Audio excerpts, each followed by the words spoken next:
Carrfields, pioneers for over 50 years, supporting life and prosperity on the land for all generations. Carrfields, your trusted partner on the land.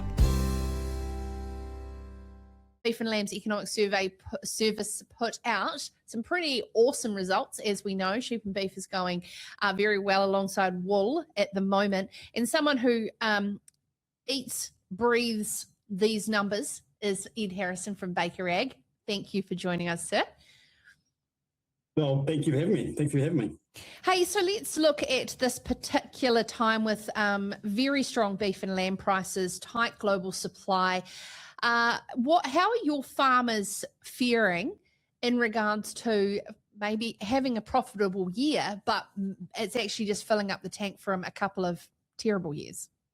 Yeah, good point. I guess we're looking back, we've been through the ringer, I guess. If you go back 3-4 years, that 2023-24 year was brutal on a combination of fronts, really. We had a really nasty autumn drought, obviously the commodity prices, and some really strong inflationary pressure coming through, and interest rate was doing what they were doing. So that did a lot of damage. That autumn drought probably flowed through, and if you think through into the 24-25 year, there was a season of two halves. That the price recovery didn't really start until January 2025. So the 24-25 year was a sort of a mixed bag. One, we were still having the hangover effect of the autumn drought, and two, we didn't see the commodity price recovery through. And so 24-25 year was solid on all accounts, but it wasn't really the year that we've walked into this year. So you flip into the 25-26 year where we had a strong autumn, and so most farms were fully stocked going into this financial year. We banked a lot of weight and feed reserves going into that winter, so scanning was good, reproduction flowed through into a good lambing percentage. And then it was a little bit of a wobble through 25-26. We were pretty dry leading into Christmas, and then I'm not sure. I think you were just talking about the weather then, but that La Nina or that prediction came true, and a summer across the east coast and probably the wider country that I'm not sure if we'll see again, but we had the best part over here in the Wairarapa. 300 mils fell between January and February, and so that was on real short feed. The feed that came away was fantastic.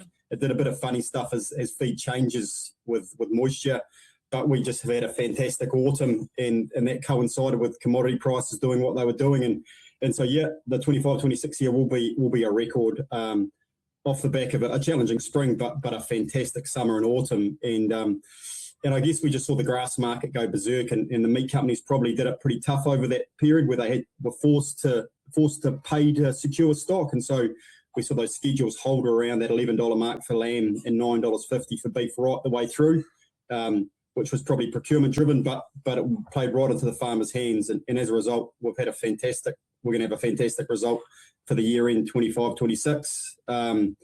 And then it's a little bit of watch and see what is on the horizon with all the other stuff that's happening out there. So yeah, there's a bit of a story in behind all of that, but 25-26 will be a record for most. Yeah.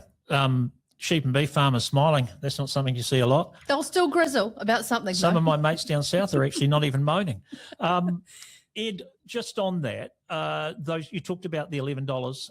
What we've just been talking dairy futures, sheep and beef futures. What's your best guess? What are you looking at for this 26-27 season? Yeah, good. Well, yeah, it probably goes above my pay grade. And I'll be careful. I won't make too many predictions. But looking at the numbers, I guess we've just got to look at and think about trends. We're probably down the bottom of the schedule now, sitting around sort of 10.30, 10.50, depends on where you're at. So if we think that's the bottom, the meat companies, I think, and I guess you'll be better to talk to them, but they are probably starting to recoup a bit of profit now, and so they'll be looking to create a bit of a war chest. What that looks like when the spring sort of procurement pressure comes on, and there's always a bit of competition through the back end of late winter, early spring, and that sort of sets how high the peak will be. The maths will say that there's probably an $11 in that again. How high into $11? I don't want to put my name to that, but somewhere in that sort of 11 to 11.50 territory is probably a reasonable guess. And then if you flow that through, historically, we've seen that about 15% comes off from peak. So if we hit a peak of 11.30, 11.40, we might be bottoming out again at $10 next year. If the maths and other geopolitical factors all are relatively normal, but I don't know what normal is right now. So looking positive, looking into next year too. On the revenue front, the challenge of probably whether we want to dive into it will be where our costs land and just the inflationary pressure that we've already felt through 25 or 23, 24. It's flowed into the last couple of years, and then what this oil price shock will do, and no doubt that's going to put more inflationary pressure into the mix. So we kind of need those top line revenues to stay high to offset some cost pressure that's coming underneath. We do need them to, but as you just highlighted, that a majority of the reason for some of these prices was here at home in that grass market driving it. Should we get that Super El Nino, all your numbers are out the window. So therefore, how would you advise your sheep and beef farming clients at BakerAg, Ed, to prepare for the worst and hope for the best?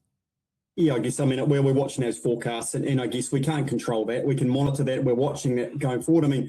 Over these ways, we are prone to summer dries. I guess the last 2 summers with these El Nino weather events have come through, have thrown us up a pretty decent summer.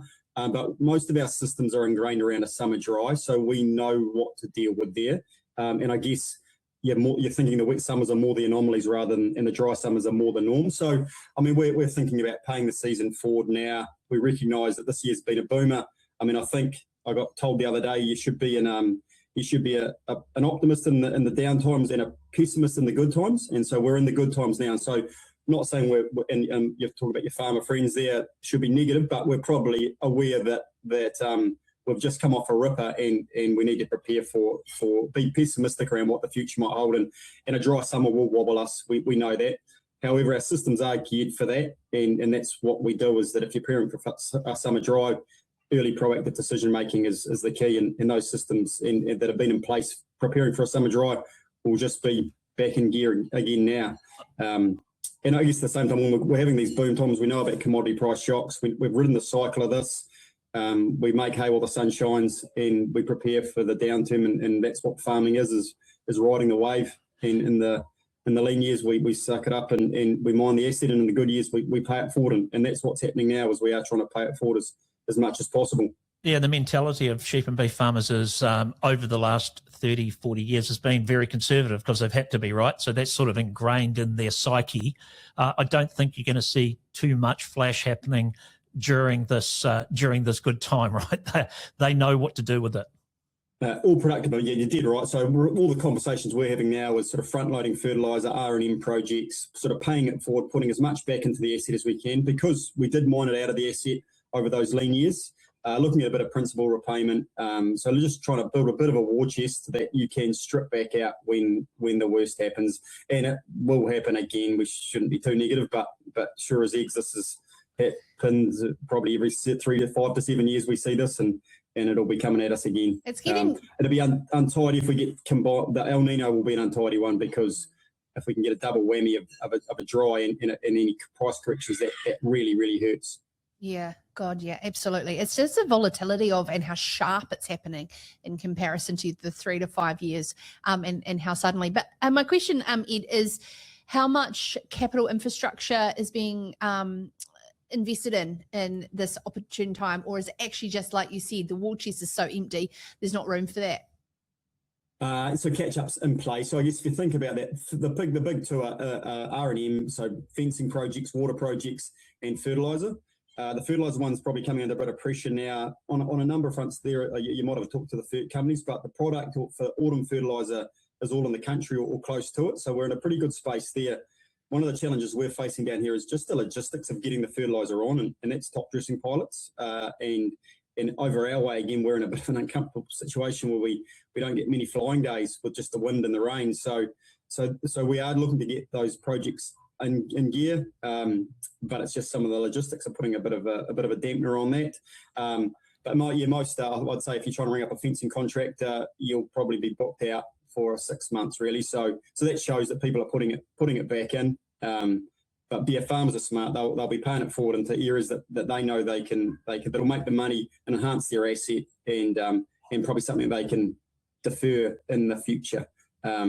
as we've just done in the last 3 or 4 years. A little bit of debt repayments coming in there. I'd say that our cash flow is still tight though. So yes, there is principal repayments being actioned, but cash flow still is just a little bit constrained just after the tough couple of years. We really mined down those working capital accounts, and so trying to put a bit of a buffer back into that's probably the number one priority, and then principal repayments are being triggered in behind that, and some tax to pay. That's probably the next big number that's going to catch a few out. Is that the terminal tax was due 2 days ago for the previous year, and then the big prov tax bill will be due in July. So people need to be really clear around, yes, pay the season forward with in terms of investment, but also map out a pretty clear cash flow, because there's going to be some bills to pay or tax to pay come July, which will put businesses under cash flow pressure. Just very quickly before we do finish, Ed, are you seeing any sign of your clients using this opportunity for farm succession as well?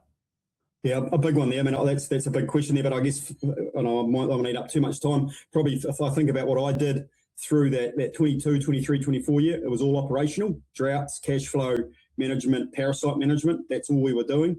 I've flipped into this year with the headroom or breathing space that businesses have got. Succession, restructures, looking at just rationalising assets are all on plan. So that's literally keeping me busy at the moment, is looking at that strategic level, which not surprisingly, as farmers have got breathing space, they can start actioning some of these strategic programs. So yeah, awesome. Thank you so much for your time, Ed Harrison from BakerAg, in our section on livestock, proudly brought to you by our friends at Carrfields. Thanks, Ed. Well, thanks very much. Whatever your farm needs, machinery, seed, livestock or finance, Carrfields has the solution and the expertise to back them up. Find out more at carrfields.co.nz.